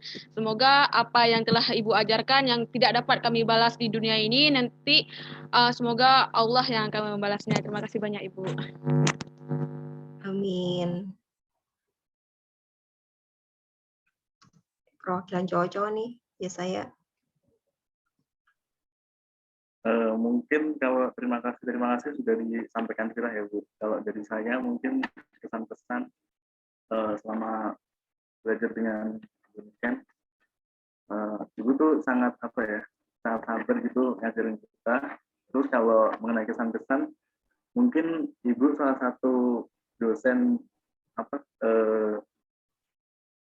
istilahnya tersibuk lah Bu, karena sering reschedule jadwal kan Bu. Mohon maaf ya. Gak apa-apa Bu. Sebelumnya saya mohon maaf, itu merupakan dosa saya yang paling besar pada kalian. Itu sering reschedule, itu merupakan dosa saya paham banget. Jadi ya saya mohon maaf lah kalau soal reschedule ya, memang aduh jadi saya jadi nggak enak banget nih sama kalian karena sering reschedule. Ya memang risiko ya, saya memang sebenarnya pengen banget ngajarnya on time gitu ya, sesuai jadwal maksudnya, cuman memang banyak inilah ya. Dan ini juga sebenarnya saya maksain paling nggak bisa lah ngajar 1 kelas gitu. Tadinya sih ditawarin sampai 4 kelas gitu, cuman saya meriksa jadwal saya juga dan kapasitas saya juga kayaknya nggak sanggup ya kalau 4 kelas zolim aja gitu. Ini aja kalian 1 kelas sudah sering dizolimi sama saya, mohon maaf ya, karena sering ganti-ganti kelas. Itu menurut saya ya, tapi saya masih tetap pengen ngajar di STAN ya, di alma mater saya gitu. Terus kayaknya paling nggak 1 kelas lah ya saya ajar gitu secara ini, walaupun masih banyak kurangnya, saya mohon maaf ya. Ya silakan lanjut ya saya. Iya Bu, nggak apa-apa. Kami juga banyak kurangnya kok. Lalu meskipun Ibu terbilang sibuk kan, tapi materi yang Ibu sampaikan tuh bisa dapat kami pahami gitu Bu, baik secara teori maupun praktek. Lalu yang terakhir, semoga kedepannya kami semua dapat bertemu dengan Ibu lah secara langsung, nggak cuma virtual kayak gini. Lalu semoga Ibu dan keluarga juga diberi kesehatan, apalagi di pandemi seperti sekarang ini. Semoga kita bisa sama-sama melalui lah pandemi yang sedang kita hadapi ini. Itu saja. Iya, amin. Terima kasih sama-sama ya. Memang pandemi ini sangat ini ya, alhamdulillah saya itu termasuk yang masih diberi keberuntungan, diberi lindungan sama Allah, belum jadi astagfirullahaladzim, jangan sampai lah ya, belum nggak kena COVID gitu. Padahal waktu itu di direktorat saya sampai berapa orang, banyak lah puluhan tuh yang kena gitu ya. Dan alhamdulillah saya masih dilindungin, padahal atasan saya kena, samping-samping saya kasihnya kena gitu, tapi alhamdulillah masih dilindungin sampai sekarang, insya Allah seterusnya juga masih dilindungi, juga kalian juga sehat-sehat, jaga kesehatan karena kesehatan itu penting. Jangan lupa makan sehat ya, jangan junk food terus ya. Kalian, saya tahu kalian tuh senangnya pasti boba deh, boba, mie, kalian mukbang gitu kan pasti suka. Nah itu nggak sehat ya, maksudnya jangan sering, kalian kombinasikanlah dengan makan sayur dan buah gitu, itu sangat penting untuk menambah imun. Jangan lupa juga kalau misalnya belajar jangan terus-terusan sampai ya bergadang, oke lah, memang itu resiko kalian sebagai pelajar, pasti kalau ujian bergadang. Saya juga zaman dulu juga pasti bergadang lah untuk ujian, tapi tetap aja kalian asupan jangan lupa buah sayur yang terpenting ya. Jangan udahlah bergadang, kalian minum boba terus yang manis-manis, itu nggak bagus banget untuk kesehatan kalian. Jangan lupa olahraga juga, berjemur ya. Berjemur nanti ini habis kuliah berjemur jam 10, paling nggak setengah jam berjemur, terus makan buah sayur, air putih yang banyak, jangan boba sama kopi, jangan, kurangin lah ya, minum air putih yang banyak. Untuk persiapan bergadang itu perlu ya. Jadi ya biar kalian badannya juga kuat gitu. Nggak apa-apa lah begadang sekali-sekali lah ya, atau nggak tiap hari ya. Itu demi masa depan kalian juga. Oke. Baiklah, kalau tidak ada yang ingin disampaikan lagi oleh kalian, saya akhiri perkuliahan hari ini. Semoga kedepannya kita bisa bertemu lagi di offline ya. Emang kalau offline tuh lebih enak ya, kita lebih bisa interaksi, lebih enak gitu ya. Tapi karena memang keterbatasan lagi COVID, yang penting kalian semua sehat dan bisa mengerjakan ujian dengan baik ya. Oke, baiklah, sampai ketemu lagi di kesempatan berikutnya. Kan tingkat 3 kan berarti kan sekarang ya. Berarti udah mau lulus ya. Semoga semuanya lulus dengan nilai yang bagus, penempatannya juga insya Allah bagus. Tapi ingat, kalau penempatan kalian tidak sesuai yang diinginkan, yang kalian ingat adalah Tuhan tidak menempatkan seseorang tanpa tujuan ya. Pasti ada hikmahnya nanti yang kalian dapatkan ketika setelah bertahun-tahun kemudian gitu. Oh, hikmahnya ini ya. Oh, hikmahnya ini ya gitu ya. Gitu. Dulu saya sempat waktu zaman ya masuk STAN ini juga sebenarnya nggak sengaja ya, karena keterima UMPTN ya, nggak keterima UMPTN, masuk STAN gitu kan, terus udah malas lagi, habis itu malas lagi lah, tingkat 2, tingkat 3 sudah malas lagi nyoba, ya udahlah di STAN aja. Tapi hikmahnya apa? Hikmahnya kan bisa sekolah gitu ya, bisa sekolah atas biaya dinas, kemudian bisa ketemu jodoh di situ juga. Nah, tuh mungkin kalau nggak masuk STAN nggak ketemu jodoh kan, ya kan? Gitu. Jadi ya begitulah intinya. Jadi pasti ada hikmahnya di setiap kehidupan kalian gitu ya. Dan jangan lupa untuk yang cewek-cewek juga nih, terutama kalau yang cowok-cowok udah pasti kalian harus maksimalkan karir kalian lah ya, pendidikan kalian. Pendidikan kalian itu penting. Saya tahu memang untuk anak STAN agak ini ya, maksudnya dalam hal pendidikan gini, dibandingkan nanti kalian ketika bekerja kemudian dengan anak S1, pasti kalian akan gap-nya jauh gitu ya, ketinggalan. Tapi nggak usah khawatir, kalian coba aja kuliah di UT kan bisa ya, di UT atau di mana, yang penting kalian cepat kuliah gitu. Jangan terlena dengan gaji gede terus ya udah stuck di situ aja lah, udah enak kok, kerjaannya udah enak gitu, nggak usah kuliah lagi juga nggak apa-apa, jangan ya. Saya mau kalian nanti kuliah lagi terus dimaksimalin S2 sampai S3 gitu ya. Kemudian at least sampai S2 lah ya. Nanti untuk pekerjaan kalian itu sangat penting pendidikan itu. Apalagi untuk karir kalian. Yang cewek-cewek juga nggak usah takut karirnya terhambat atau jodohnya terhambat karena kuliah lagi atau apa, nggak ada itu ya. Yang penting kalian maksimalkan potensi kalian dan cari cowok yang mau mendukung kalian, jangan malah menghambat perkembangan kalian gitu ya.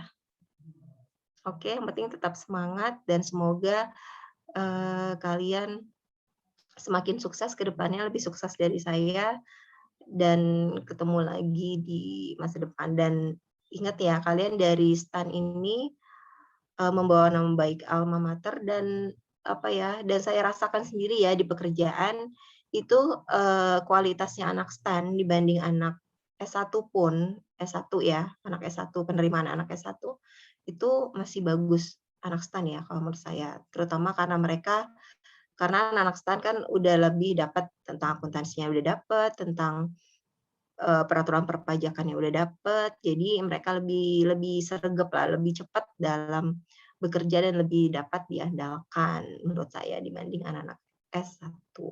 Jadi kalian harus bangga sebagai lulusan STAN dan tetap berkarya ke depannya dengan baik. Dan satu pesan saya, tetap mau sekolah terus ya.